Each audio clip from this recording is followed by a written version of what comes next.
Hi friends, আমি Soma's cooking চ্যানেলে আপনাদের সবাইকে স্বাগত। আজ আমি আপনাদের মাত্র একটি ডিম ব্যবহার করে একদম নরম তুলতুলে স্পঞ্জি বাটি কেক বানিয়ে দেখাবো। একটি ডিম ও 1 কাপ ময়দা দিয়ে আপনারাও ঠিক এতগুলোই কেক তৈরি করে নিতে পারবেন। আর কেক বানানোর রেসিপিটিও এত সহজ যে কেউ একবার দেখলেই এই নরম তুলতুলে স্পঞ্জি কেক খুব সহজেই বানিয়ে নিতে পারবেন। আর কেকটা খেতেও হবে দারুণ টেস্টি। দেখুন কতটা নরম তুলতুলে স্পঞ্জি তৈরি হয়েছে।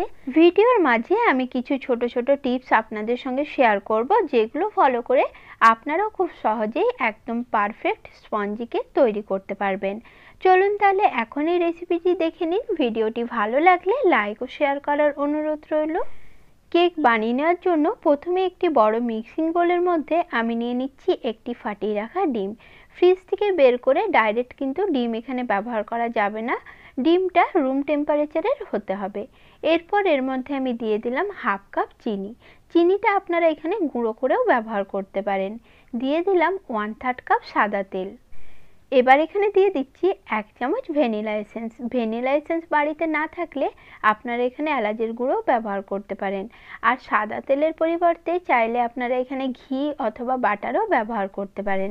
এখন একটা হ্যান্ড উইক্সের সাহায্যে সব কিছু ভালো করে মিশিয়ে নিচ্ছি। ভালো করে মিশিয়ে নেওয়ার পর এই মিশ্রণটা 7 থেকে 8 মিনিট আমি ভালো করে ফেটিয়ে নেব। যতক্ষণ না চিনিটা ভালো মতো গলে যাচ্ছে ততক্ষণ এটা ভালো করে ফেটিয়ে নিতে হবে। হ্যান্ড উইক্সের সাহায্যে মিশ্রণটা ফেটিয়ে নেওয়ার জন্য একটু বেশি সময় লাগবে, তবে বাড়িতে যদি মিক্সি থাকে মিক্সিতেও আপনারা এটা ফেটিয়ে নিতে পারেন। আবার যদি বাড়িতে ইলেকট্রিক বিটার থাকে সেটা দিয়েও বিট করে নিতে পারেন। আমি যেহেতু একদম নর্মালভাবে ঘরোয়া পদ্ধতিতে বানিয়ে দেখাচ্ছি, তাই হ্যান্ড উইক্সের সাহায্যেই আমি এই কাজটা করে নিচ্ছি। আর খুব ভালো করে ফেটিয়ে নেওয়ার পর দেখুন মিশ্রণের কালারটা কিন্তু চেঞ্জ হয়ে একদম সাদা হয়ে গেছে, আর চিনিটাও খুব ভালো মতো গলে গেছে। এই মিশ্রণটি তৈরি করতে আমার প্রায় 10 মিনিটের মতো টাইম লেগেছে। এখন এখানে আমি 1/2 কাপ দুধ অ্যাড করে দিলাম। দুধ দিয়েও দুধটা ভালো করে এই মিশ্রণের সঙ্গে মিশিয়ে নেব। দুধটি কেকে ব্যবহার করার আগে ভালো করে ফুটিয়ে ঠান্ডা করে নেবেন। যখন দুধটা রুম টেম্পারেচারে আসবে সেই পর্যায়ে এখানে ব্যবহার করতে হবে। গরম দুধ কিন্তু এখানে কোনোভাবেই ব্যবহার করা যাবে না। সব কিছু ভালো করে মিশিয়ে নেওয়ার পর আমি এখানে একটি ছাঁকনি দিয়ে দিলাম। এখন এই ছাঁকনির ওপরে আমি দিয়ে দিলাম 1 কাপ ময়দা। ময়দাটা এখন আমি চেলে নিচ্ছি। কেকে ব্যবহার করা সমস্ত শুকনো উপকরণগুলোই অবশ্যই চেলে নিতে হবে, তবেই কেকটা একদম পারফেক্ট আর নরম তুলতুলে স্পঞ্জি তৈরি হবে।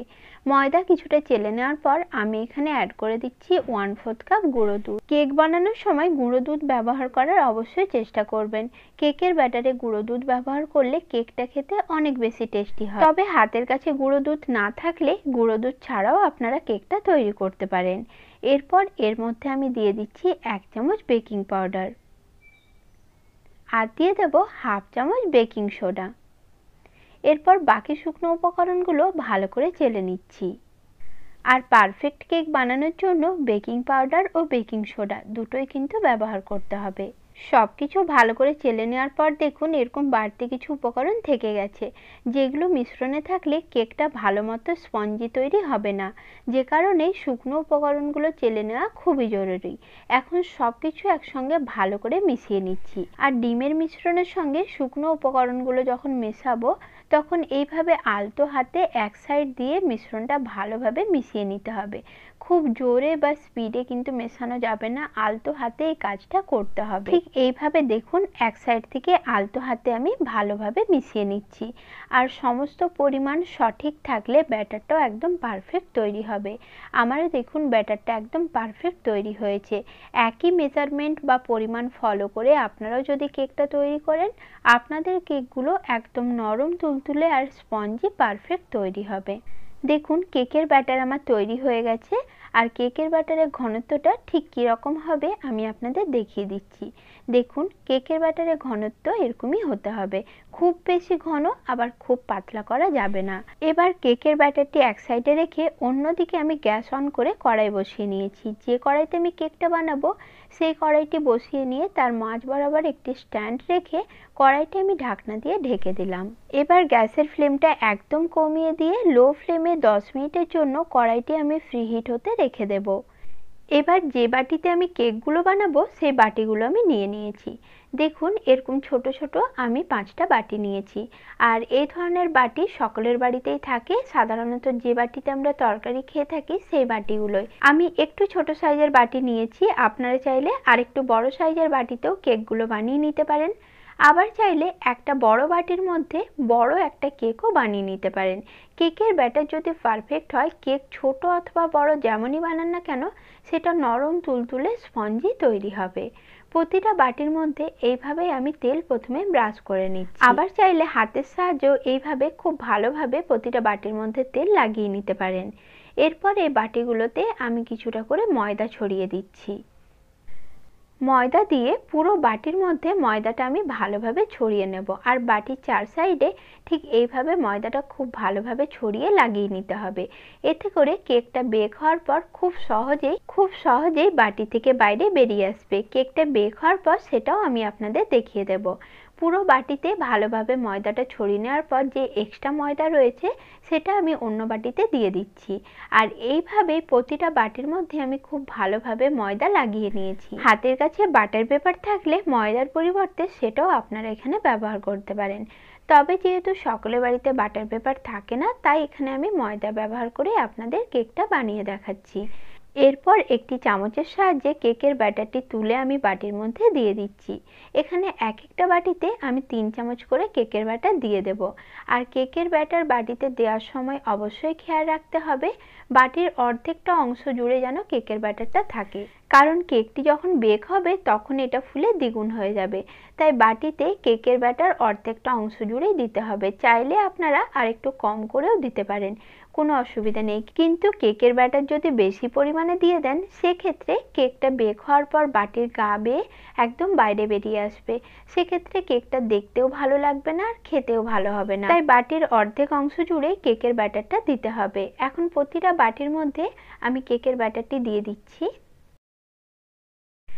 এরপর বাটিগুলো খুব ভালোভাবে ট্যাপ করে নিতে হবে যাতে ভেতরে কোনো রকম বাবলস বা ছিদ্র না থাকে আর কেকটা ভালো মতো বেক হয়। এরপরও আমার কিছুটা ব্যাটার বেঁচে গেছিলো, তার জন্য আমি 2টো কফি কাপ নিয়েছি আর কফি কাপের মধ্যেও ভালোভাবে তেল ব্রাশ করে নিয়েছি। এখন এই কফি কাপের মধ্যেও আমি বাড়তি ব্যাটারটা দিয়ে দিচ্ছি আর কাপের অর্ধেকটা অংশ জুড়েই ব্যাটারটা আমি দেব। চাইলে এই কেকটা আপনারা এইভাবে কফি কাপ বা চায়ের কাপেও তৈরি করে নিতে পারেন। এরপর কাপগুলোকে আমি ভালোভাবে ট্যাপ করে নিচ্ছি। আর আগের থেকে কয়েকটা চেরি ফল আমি কুচি করে রেখেছিলাম, সেই কুচি করা চেরি ফলটাই আমি কেকের ওপরে দিয়ে কেকগুলোকে ভালোভাবে গার্নিশ করে সাজিয়ে নিচ্ছি। চেরি ফলের পরিবর্তে আপনারা এখানে টুটি ফুটিও ব্যবহার করতে পারেন। আবার টুটি ফুটি না থাকলে আপনারা আপনাদের পছন্দের যে কোনো ড্রাই ফ্রুটস দিয়েও কেকগুলো সুন্দর করে সাজিয়ে নিতে পারেন। প্রতিটা কেকের ওপরে চেরি ফল কুচি আমি দিয়ে দিয়েছি। আর অন্যদিকে কড়াইটি ফ্রি হিট হতে রেখেছিলাম, সেটাও খুব ভালো মতো ফ্রি হিট হয়ে গেছে। এখন কড়াইয়ের ঢাকনা খুলে স্ট্যান্ডের ওপরে বাটিগুলো আমি আস্তে আস্তে বসিয়ে দেব। কড়াইটি এই অবস্থায় খুবই গরম থাকে, তাই এই কাজটি খুবই সাবধানে করবেন। চাইলে একটি প্লেটের ওপরে বাটি 3টেকে রেখে প্লেটটাও এখানে বসিয়ে দিতে পারেন। আমি ডাইরেক্ট বাটিগুলো স্ট্যান্ডের ওপর বসিয়ে দিলাম, তারপর ঢাকনা দিয়ে ঢেকে দিয়েছি। এখন গ্যাসের ফ্লেম একদমই কমানো থাকবে, লো ফ্লেমে কেকগুলো আমি 25 মিনিটের জন্য বেক হতে দেব। আর কড়াইয়ের ঢাকনার মধ্যে যে একটা ফুটো রয়েছে সেটা আমি একটি পেপার দিয়ে বন্ধ করে দিলাম। আর বাকি যে কেকগুলো রয়েছে সেগুলো আমি অন্য একটি কড়াইয়ে বেক হতে বসিয়ে দিয়েছি। ফিরে আসছি 25 মিনিট পর। 25 মিনিট পর ফিরে এলাম আর আপনারা নিজেরাই দেখুন কেকগুলো কি সুন্দর বেক হয়েছে, ফুলে একদম দ্বিগুণ হয়ে গেছে, দেখতে কতটা লোভনীয় লাগছে। এই পর্যায়ে আমি একটি টুথপিক নিয়েছি আর টুথপিকের সাহায্যে চেক করে নিচ্ছি যে প্রতিটা কেক পারফেক্ট বেক হয়েছে কিনা। দেখুন টুথপিকটা একদম ক্লিন বার হয়েছে, তার মানে কেকগুলো একদম পারফেক্ট তৈরি হয়েছে। এরপর গ্যাসের ফ্লেম বন্ধ করে কেকগুলো আমি পুরোপুরি ঠান্ডা করে নেব। কেকগুলো আমি পুরোপুরি ঠান্ডা করে নিয়েছি। এখন দেখুন হাত দিয়ে সাইড থেকে এইভাবে একটু প্রেস করলে কত সহজে কেকটা বাটি থেকে বার হয়ে আসছে। দেখুন কেকটা কি সুন্দরভাবে ফুলেছে আর একদম নরম তুলতুলে স্পঞ্জি তৈরি হয়েছে। আপনারাও বাড়িতে এই কেকের রেসিপিটি তৈরি করলে আমাকে কমেন্টে অবশ্যই জানাবেন আপনাদের কেমন লেগেছে। নমস্কার বন্ধুরা।